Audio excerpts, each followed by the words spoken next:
A gente vai continuar falando de política, mas aqui nos estúdios a gente está recebendo a Cássia Suassuna, que é procuradora do Ministério Público Federal, procuradora da República, que atua na Procuradoria Eleitoral junto ao TRE, que é o Tribunal Regional Eleitoral. Boa tarde, procuradora, seja bem-vinda. Muito obrigada, Hermes. Boa tarde a você, boa tarde a todos os telespectadores que nos assistem nesse momento.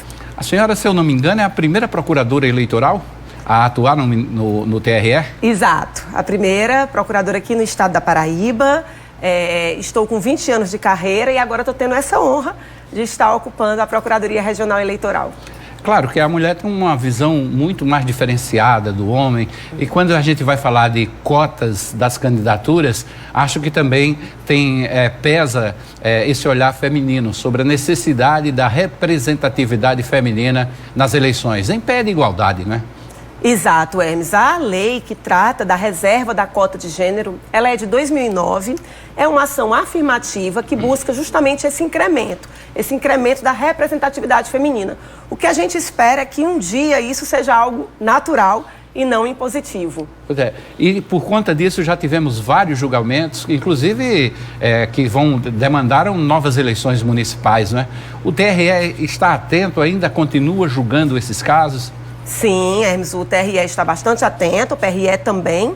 Só de 2021, de dezembro de 2021 para cá, ou seja, pouco mais de um ano, já foram julgados 20 casos reconhecendo a fraude à cota de gênero em municípios aqui na Paraíba. Tivemos as eleições suplementares em Monte Oreb e terão agora em maio em Boa Ventura.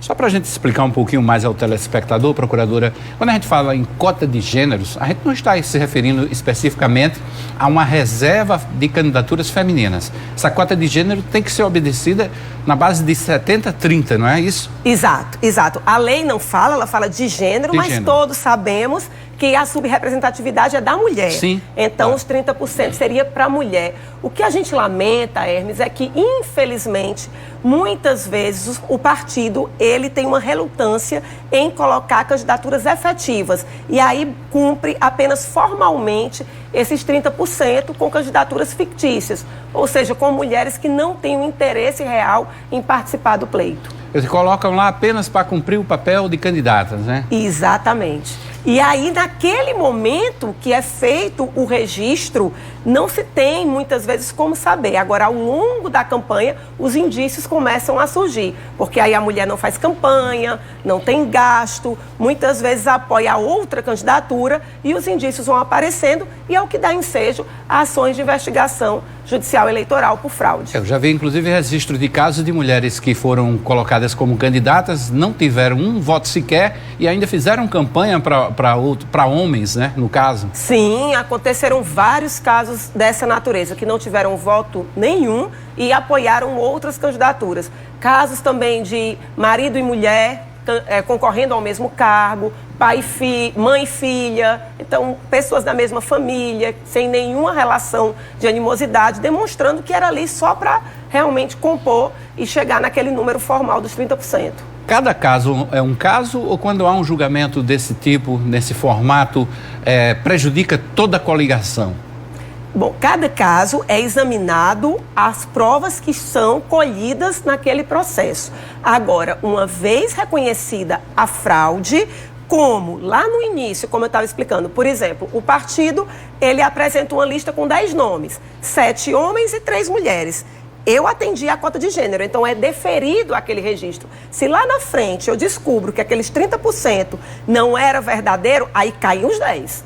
Por que caem os 10? Porque contamina desde a origem. Há uma nulidade nesse demonstrativo de regularidade dos atos partidários. Aí todos caem.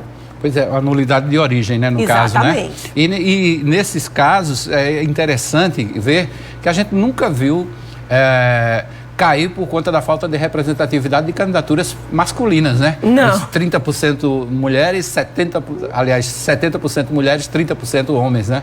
É só candidaturas femininas que são.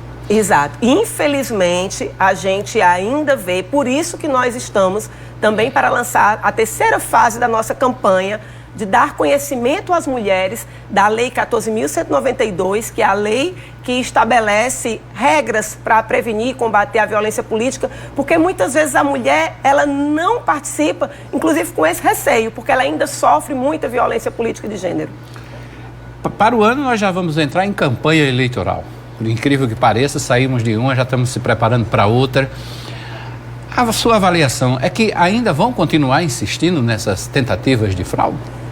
Ernest, eu acredito que como demos uma resposta muito forte em relação a todos os casos, mostrando não com alegria, pelo contrário, é uma tristeza para a PRE, é uma tristeza para o TRE ter que declarar a fraude a uma candidatura. Mas o que a gente insiste é justamente que todos os partidos, todos os outros candidatos e candidatas têm que ficar alerta. Na hora que no próximo ano for fazer o registro, eu tenho que ver, aqueles candidatos são reais, aquelas candidatas são reais, e aí é uma responsabilidade solidária de todos para que não aconteça isso, porque se acontecer, vai ter a consequência lá na frente. Então a gente espera que esses casos, eles não se repitam, como infelizmente ocorreu nas eleições de 2020. A senhora defende punições mais duras para os partidos políticos, nesses casos, já que eles são responsáveis por apresentar essas candidaturas em última instância? No caso da AIGE, né, que é a Ação de Investigação Judicial Eleitoral, a punição é justamente para os candidatos,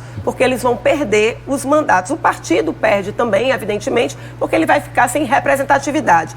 Agora, existem outras punições para os partidos que nós defendemos, que é justamente o quê? Se ele não aplicar os 5% do fundo partidário na campanha de promoção e difusão da representatividade da mulher, se não aplicar 30% dos recursos do Fundo Especial de Financiamento de Campanha para a campanha feminina, aí ele deve sofrer penalidade, porque como destinatário do recurso, o partido ele tem que fomentar a candidatura. Então nós defendemos, sim, que ele tenha a responsabilidade se isso não o fizer.